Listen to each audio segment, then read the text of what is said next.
성 루도비코 9세왕 증거자. 축일 8월 25일.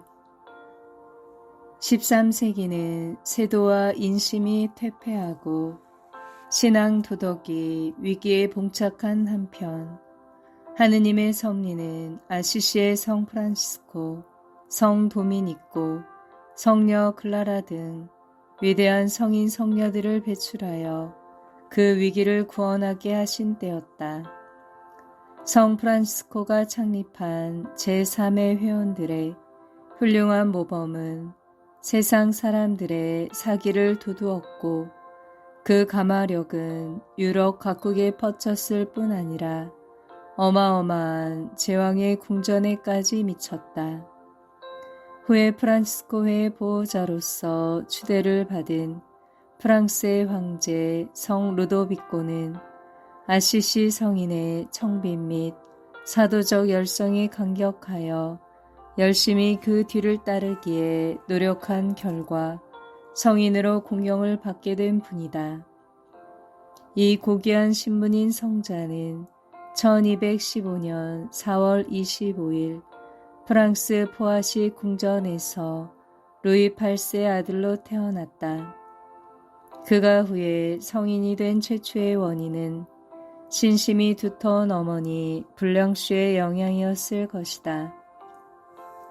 실로 그 어머니 블랑슈는 천성의 미인이요 탁월한 재주와 그 위에 신앙과 성덕에 출중했으며, 그 아들 루도비코에게 어릴 때부터 경건한 생활의 길을 가르쳤다.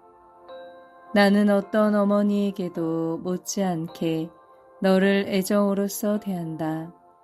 그러나 한 번이라도 주님의 마음을 거슬러 대죄를 범한다면 너는 내 앞에서 오히려 죽는 것을 보는 것이 더 나을 것이다.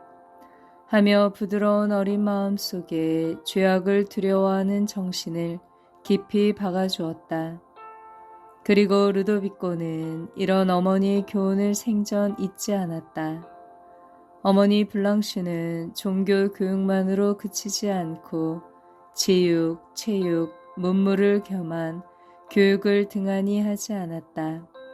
원래 다재인 루도비코는 하는 것마다 안 되는 것이 없었으며, 어려운 라틴어도 자유로이 구사할 수 있어 어려운 성 아우구스티노와 성 예로니모의 서적을 매일매일 조금씩 읽으며 이것으로써 그의 신학적 지식을 넓히는 동시에 하느님께 대한 사랑의 방편으로 삼았다. 1226년 부친 루이 8세 왕이 세상을 떠났을 때 그의 나이는 12세에 불과했으므로 어머니 블랑슈가 정권을 맡았다. 그녀는 아들의 왕권을 노리는 샹파뉴의 티보를 비롯하여 야심 많은 귀족들과 대항했고, 어떤 때에는 전쟁도 불사했으나 그녀의 현명함과 성덕으로 국가를 어려움에서 여러 번 구출했다. 1234년에 왕자 루도비코가 프로방스의 공작 레이문드의 딸인 마르가리따와 결혼하자 어머니 블랑슈는 곧 정권을 아들에게 넘겼다. 루도비코는 자기의 약함과 왕위의 중책을 생각하여 구약시대의 솔로몬 현왕과 같이 장수, 부유, 전승 등을 탐구하지 않고 오로지 국내의 선정을 베풀기 위해 직서를 내매 있어서도 성령의 지혜로 비춰주시기를 청했다. 그러므로 그의 세대에는 과거나 미래에도 없을 선정이 베풀어졌으며 국민 전부가 태평을 즐기게 되었고, 어디서든지 왕의 성덕을 구가하지 않은 데가 없었다. 처음에 신하들 가운데 임금의 나이 어림을 비웃는 사람도 없지 않았으나 얼마 안 되어 그들도 왕의 권위 앞에 굴복했다. 왕은 빈민 혹은 불행한 국민에 대해서는 한없는 동정을 베풀었고, 만일 어떤 고관이라도 이유 없이 그들을 압박하든지 부정한 행위를 한 자에게 대하여는 추호도 용서함 없이 처벌했다. 또 고리대금, 허식 및 결투 등 사회악을 배제하고 몸소 실천하여 국민에게 모범을 보여주며 완덕의 생활을 장려했다. 기도는 보통 신앙인의 척도다. 루도비코가 기도하기를 즐겨한 것은 만민이 다 아는 바이다. 매일 2대 혹은 3대의 미사에 참여하고 고해 신부와 더불어 성모일도를 바치며 지금처럼 자주 영성체가 허락되지 않았던 그 당시에도 그는 2개월에 한 번씩 꼭 영성체를 했다. 성체를 모시러 나올 때에는 마치 주님의 대전에 대령하듯이 엄숙한 태도였으며 천상의 만나를 받아 모시는 모습은 마치 천사가 내려온 듯이 그의 경신하는 마음이 얼굴에 뚜렷이 나타나 보였다 한다.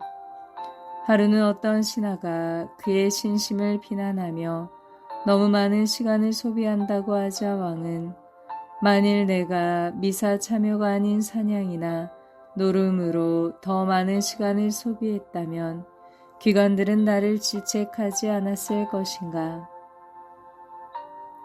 그러나 일단 종교 문제라면 비난을 하니 실로 가소운 일이 아닌가 하고 대답하였다고 한다. 이와 같이 경건하고 독실한 루도비코인지라 그의 마음속에 들어있는 것이 자연 외부에 나타났으며 모두 미덕이 되지 않을 수 없었다. 그 중에서도 신분에 적합지 않은 절제 금욕의 생활이며 빈민 병역자에 대한 자애심은 보는 사람들에게 감탄을 주었다. 이 모든 것은 그가 성 프란시스코 제3회에 회원이 된 결과에 지나지 않는다. 또 그는 성직자들을 깊이 존경하며 그들 중에서 왕실 고문까지 선택했고 프란시스코의 수사들에게 대해서는 각별한 신뢰와 경의를 표명하였다. 이러한 임금의 자선 미담을 두서너 들어보자. 그는 매일 120명의 빈민에게 음식을 주었고 특히 사순절 동안에는 더욱 많은 빈민을 대접했으며 손수 불쌍한 나병 환자의 몸을 씻겨주고 이들을 친구로 삼기도 했다. 이러한 자비심은 국내에서 뿐만 아니라 멀리 살아센 민족에게 노예가 되어 있는 신자들에게까지 뻗쳐 그들의 석방을 위한 원조를 아끼지 않았다. 동로마 황제 비루드인 2세는 루도비코의 성덕을 감탄하여 수도 콘스탄티노플의 국보로서 보관하고 있던 예수의 가시관을 그에게 선물로 보내기도 했다. 이 소식을 들은 루도비코는 기쁨을 이기지 못하고 수천 명의 신자를 거느리고 맨발로 2-3마일이나 되는 먼 길까지 마중 나와 손수 그 성물을 받들어 모시고 행렬하며 이미 아름답게 꾸민 소성당에 안치했다. 그 왕은 중병이 걸렸으나 기적적으로 완치되어 이를 감사하는 뜻으로 사라세닌의 수중에 있는 예루살렘 성지를 탈환하기 위한 십자군을 일으키고 1248년에는 대군을 거느리고 출정했다. 처음에는 매우 순조롭게 연전연승했으나 불행히도 악성 유형병에 만연하여 다수의 사병들이 사망했으므로 군의 사기는 상실되고 사라센군에 패배하여 왕 자신도 포로가 되고 말았다. 그는 요구하는 거액의 대가를 치르지 못하여 마침내는 생명의 위험에까지 직면했으나 인자하신 하느님의 안배로 간신히 그 대가를 치르고 자유의 몸이 되었다. 그는 그곳에 남은 장병을 모아 팔레스티나의 야콘에 가서 자기 홀로 성지의 이곳저곳을 순방했다. 그러는 동안 어머니 블랑슈의 서거 비벼를 받고 할 수 없이 교국했으나 그 사이 관리들의 풍기는 문란하고 탈세 등으로 사복을 채우고 백성들을 압박하는 자가 많았으므로 그는 즉시 숙청에 손을 대어 우리들을 엄벌에 처하며 피해를 입은 백성들에게 사제를 털어 보상해 주었다. 그리고 십장은 유가족의 위문 구호에 만전지책을 강구하여 다수의 성직자들을 양성하며 학문을 장려하기 위해 유명한 소르본 대학을 창설했다. 루도비코 왕은 예전의 십자군의 대실패를 잊지 못하고 1267년에는 파리의 신화일동을 소집하고 그들에게 성물과 과시관을 제시하며 뜨거운 눈물로써 일대 열변을 토하여 그들의 찬동을 얻어 십자군의 재기를 도모했다. 이리하여 그는 다시금 대군들을 친소하고 아프리카의 주니스에 상륙하게 되었으나 뜻밖의 열병에 걸려 병석에 누운 지 6일 만에 평생의 소원이던 지상의 성지를 점령하지 못하고 하늘의 성지 영원한 예루살렘으로 계가를 올리게 된 것이다. 임종 때에 그는 양손을 십자가에 못 박힌 사람과 같이 벌리고 주여 나는 거룩한 당신 집에 들어가 주님의 성전에서 당신을 숭배하며 당신의 거룩한 이름을 찬미하나이다 하며 시편을 숨가쁘게 읊고 나서 조용히 눈을 감았다. 그로부터 2, 3개월 전에 사라세네 사자에게 내가 당신의 황제에게 세례 은혜를 줄 수만 있다면 나는 쇠사슬에 얽매여 사는 노예 신세도 서슴지 않겠다고 한 일이 있었는데 지금은 그보다도 더 위대한 생명을 희생한 것이다. 생전에 성인으로 존경을 받던 왕의 서거 비보가 전국에 전해지자 국민들은 그의 덕을 추모하며 자비로운 아버지를 잃은 슬픔으로 울지 않는 이가 없었으며 그의 전구로 수많은 기적이 일어나 당연 성인위에 오르게 되었고 지금까지 둘도 없는 상황으로서 그 이름이 청사에 남게 되었다. 교훈. 우리는 성 루도비코 왕의 생일을 보고 한 가지 사실을 확실히 알 수 있을 것이다. 즉 거룩한 의지만 있으면 신분 여하나 환경 여하를 막론하고 십계명과 복음의 교훈을 지킬 수 있다는 것이다.